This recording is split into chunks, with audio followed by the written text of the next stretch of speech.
No século XIX, durante o controle britânico numa região da Índia, um rapaz retorna para casa após anos estudando no exterior. Chegando lá, ele descobre que seu irmão viajou e deixou o casarão da família sendo cuidada pela sua cunhada. E aí ele começa a investigar uma série de crimes, uma série de assassinatos que parece estar sendo cometido por uma bruxa. Bulbul é um filme de terror e fantasia lançado aí pela Netflix agora em 2020 e é o primeiro filme da diretora e roteirista Anvita Dutt, que ela tem uma experiência maior aí em musicais, departamento de música, em vários outros filmes indianos, né? Você sabe que o cinema indiano tem esse aspecto musical, mas esse filme realmente foca nos aspectos culturais e dessa época. É durante o imperialismo inglês, né, no século XIX, na região conhecida como Presidência da Bengala, ou Bengal, que foi conquistada no século XVIII pela Companhia Britânica das Índias Orientais. E é por isso que esse filme traz vários elementos de como funcionava toda a cultura,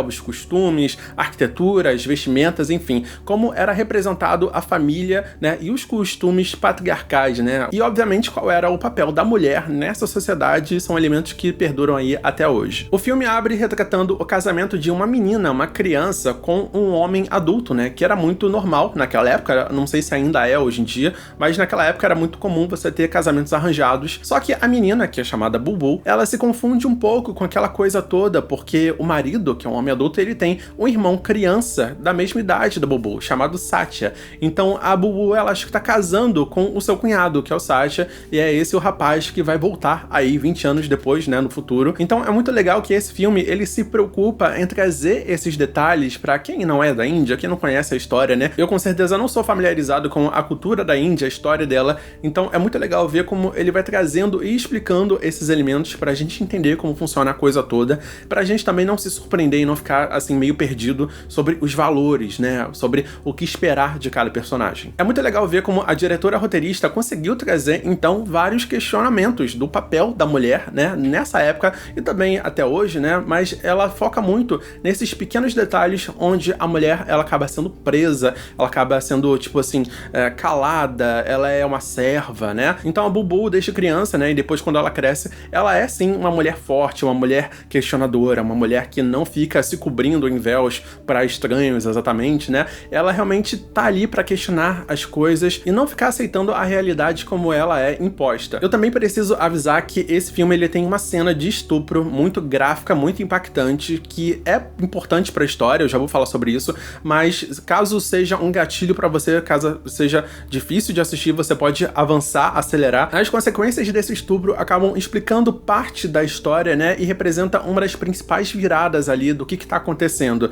Então, pra mim, não pareceu gratuito dentro dessa narrativa. O filme também se apoia bastante no aspecto fantástico, folclórico, que é essa bruxa que mora na floresta e as pessoas acreditam que ela possa estar ali matando pessoas com um padrão muito específico que faz com que o Satya, quando ele retorna aí de Londres, dos estudos dele, ele começa a investigar esse padrão e de repente achar aí, procurar por um serial killer, né? E o filme consegue sim trazer essa parte folclórica para uma coisa mais mágica, né? Principalmente utilizando cores muito vivas e um vermelho muito intenso quando você vai na floresta, ou cenas noturnas, ou quando tem uma coisa meio mística, uma coisa mágica acontecendo, então você pode reparar aí que tem um vermelho muito forte nas cenas, e eu achei isso muito incrível, né? Tipo, muito artístico e muito representativo. O filme se destaca também por algumas atuações em específico, né? Eu acho que o marido da Bulbul, ele faz um papel muito incrível, porque ele representa a si mesmo, e também um irmão que tem problemas mentais. Então, essa distinção, né, de um pro outro,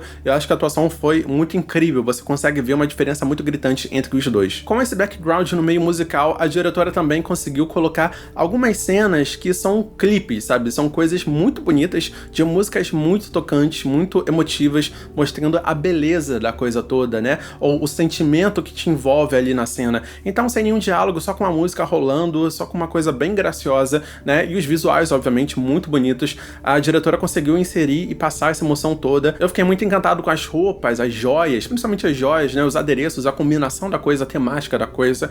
Então, é um tipo de visual que a gente não tá acostumado e ela executou de uma forma brilhante. E por último, você pode reparar uma espécie de estética gótica para a história, né? Porque você vai ter, sim, essas roupas, essas janelas, essa arquitetura, essa coisa toda, assim, meio Drácula, né? Meio a lenda do Cavaleiro Sem Cabeça, como a minha namorada tinha comentado comigo, né? Então você vai ver esses detalhes depois eu vi outras pessoas comentando, né, comparando a história a um conto gótico mesmo, né, desse homem que volta depois de tantos anos, né, pra casa antiga e vê o seu irmão desaparecido, uma esposa abandonada e uma série de assassinatos. Enfim, é uma história que pega essa coisa gótica e traz pra uma realidade folclórica indiana. Achei muito incrível. Talvez o que eu menos tenha gostado de verdade no filme é que ele se baseia um pouco numa narrativa não linear, ou seja, ele acaba trazendo, né, fazendo vários flashbacks, indo e voltando sobre o presente, né, os acontecimentos, as investigações, e o passado de Bulbul e Sasha, como é que foi eles crescendo, como é que foi a relação da família, que é um pouco aí complicada, né, você vai ter um drama, vai ter uma trama ali, mas sempre misturando esse presente e passado, talvez esse ritmo tenha quebrado um pouco pra mim. Ao mesmo tempo, eu sei que foi importante pra história, porque é como ele vai explicar, né, nas diferentes épocas, das diferentes situações, né, da relação da família ali, como o papel da mulher tá sendo representado e, com certeza, é representado até hoje, né? Então, esses são os momentos, né, até o final do filme e junto com a parte folclórica da coisa, você vai pontuar várias situações onde a cultura, a crença, né, os costumes, eles colocam a mulher num local onde ela é muito limitada, ela é realmente feita para cuidar de uma situação, de uma parte social. Até quando acontece alguma coisa com o marido, a mulher também é obrigada a sofrer junto com ele. Então, assim, são várias questões que são muito bem trabalhadas nesse filme. Então tem esse aspecto feminista, assim, que eu acho muito legal, tá sendo trabalhado agora no ano de 2020, com certeza tem sido trabalhado há muito tempo também. Bulbul acaba passando uma mensagem não só de rebeldia e questionamento, mas também uma mensagem de força para lutar contra esses abusos que as mulheres